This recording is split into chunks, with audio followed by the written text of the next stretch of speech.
নমস্কাৰ, মই ডক্টৰ জয়ন্ত শৰ্মা। আমাৰ লগত আজি এজন পেচেণ্ট আছে, তেখেত আহিছিলে কলিয়াবৰৰ পৰা।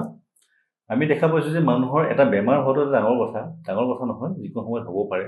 কিন্তু কি হ'ল, তেখেত এজন নিজৰ কামৰ পৰা ঘৰলৈ আহি থকা দিনৰ 1টা বজাত চাইকেল এক্সিডেণ্ট হৈ পেলাই মানুহজন একচুৱেলি ক'ব গ'লে বিকল হৈ গ'ল এতিয়া। আৰু এতিয়া আমি দেখা যোৱা ডেইলি মানুহৰ এক্সিডেণ্টৰ কাৰণে বহুত বেছি সমস্যা। দ্বিতীয় বিশ্বযুদ্ধত যিমান মানুহ ডেথ হৈছিলে তাতকৈ বেছি মানুহ আজিলৈকে এক্সিডেণ্টত মানুহৰ ডেথ হৈছে। আৰু তাৰ বাদেও কিছুমান মানুহ কি হয়, সদায় আজীৱন কাৰণে ঘূণীয়া হৈ যায় এক্সিডেণ্টৰ কাৰণে। গতিকে বহুত সাৱধানে ট্ৰেফিক ৰুল মানি চলাটো এটা বহুত দৰকাৰী কথা। তাৰ হিচাপে আমাৰ ওচৰত থকা পেচেণ্টজনে, কওকচোন আপোনাৰ কি হৈছিলে? মই চাইকেললৈ আহি আছিলোঁ। চাইকেলৰ পৰা স্পীড ব্ৰেকাৰৰ ওচৰতে স্পীড ব্ৰেকাৰতে পৰি গৈছিলোঁ চাইকেলখন লৈ। পৰাৰ পিছতে মোৰ লগালগ এইখিনি জেগা পেৰালাইজ হৈ গৈছে, হাত দুটা পেৰালাইজ আৰু হাত ভৰি কাম কৰা নোহোৱা হৈ গ'ল। মোটামুটি 15 দিন পিছে মোৰ লাহে লাহে পায়খানাটো টাইট হৈ গ'ল। তাৰপিছে মই এইটো কিমান দিন আগৰ কথা? এইটো হৈছিলে 2023 নৱেম্বৰত। এতিয়া অকণমান খোজকাঢ়ি দেখুৱাওকচোন, আপুনি উঠিব পাৰে নে কেনেকুৱা অৱস্থাটো?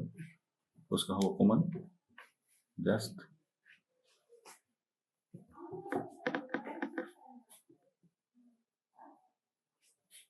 আহক গুচি আহক পৰিব, আহক আহি চাওক শ্ৰোতাসকল, মানুহে জীৱন আৰু জীৱিকাৰ বাবে কাৰোবাৰ চাকৰি বাকৰি আছে বেলেগ কথা, তেওঁলোকে কাম কৰি খোৱা মানুহ। কিন্তু তেওঁ ঘৰখনৰ এজন মূল মানুহ হিচাপে তেওঁ আজি এইটো অৱস্থা হোৱাৰ লগে পৰিয়ালৰ কাৰণে কিমান ডাঙৰ এটা সমস্যা হ'ল। গতিকে সেই মানুহজন এক্সিডেণ্ট হোৱাৰ লগে লগে কি হ'ল, তেওঁ যিটো স্পাইনেল কৰ্ড ইঞ্জুৰি, ৰাজহাড়ত তেওঁ দুখ পালে। তাৰ পৰীক্ষা কৰি চাওঁতে তেওঁ দেখা গৈছে চাৰ্ভাইকেলৰ 2টা জেগা। চাৰ্ভাইকেলৰ যোনটো মানে ডিঙিৰ পিছফালে এইটো চাৰ্ভাইকেল স্পাইন, তাত তেওঁৰ ইঞ্জুৰি হ'ল। আৰু তেওঁ এটা ইঞ্জুৰি হ'ল লাম্বৰচেকেল স্পাইন, L5 ভাৰ্টিব্ৰাত তেওঁৰ ইঞ্জুৰি।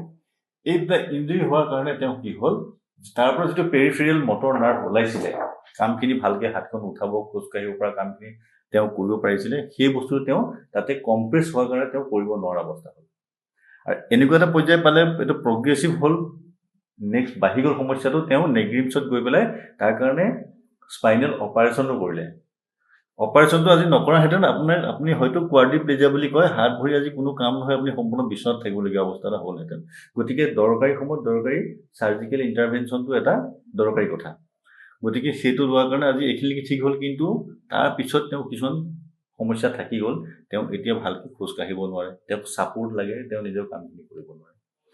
এনেকুৱা পেচেণ্ট বিভিন্ন জেগাত আছে, বিভিন্ন সময়ে সময়ে আমাৰ তাত আহে, আমি পাওঁ।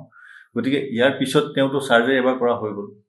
তেওঁ তাৰপিছত কিছুমান এতিয়া কি হ'ল, থেৰাপিৰ প্ৰয়োজন হ'ব, যিখিনি আমি কৰোঁ, যাক আমাৰ আয়ুৰ্বেদত পঞ্চকৰ্ম চিকিৎসা বুলি কয়। এই পঞ্চকৰ্মৰ চিকিৎসাৰ জৰিয়তে আমি এনেকুৱা ধৰণৰ পেচেণ্টক আমি যথেষ্ট সকাহ দিব পাৰিম।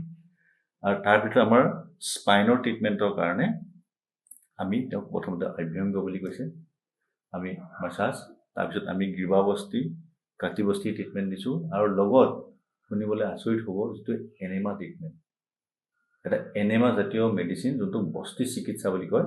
সেইটো এটা আয়ুৰ্বেদত অৰ্ধ চিকিৎসা বুলি কৈছে, খুব এফেক্টিভ এটা ট্ৰিটমেণ্ট আমি আৰম্ভ কৰিছোঁ, যিটো আপোনাক এনেমা হিচাপে ভিতৰত দিছে। ইয়াৰ লগত আপুনি অৰেল মেডিচিন খাব লাগিব। আপুনি কণ্টিনিউৱাছ যিখিনি এক্সাৰচাইজ বা ফিজিকেল এক্টিভিটি সদায় কৰি থাকিব লাগিব।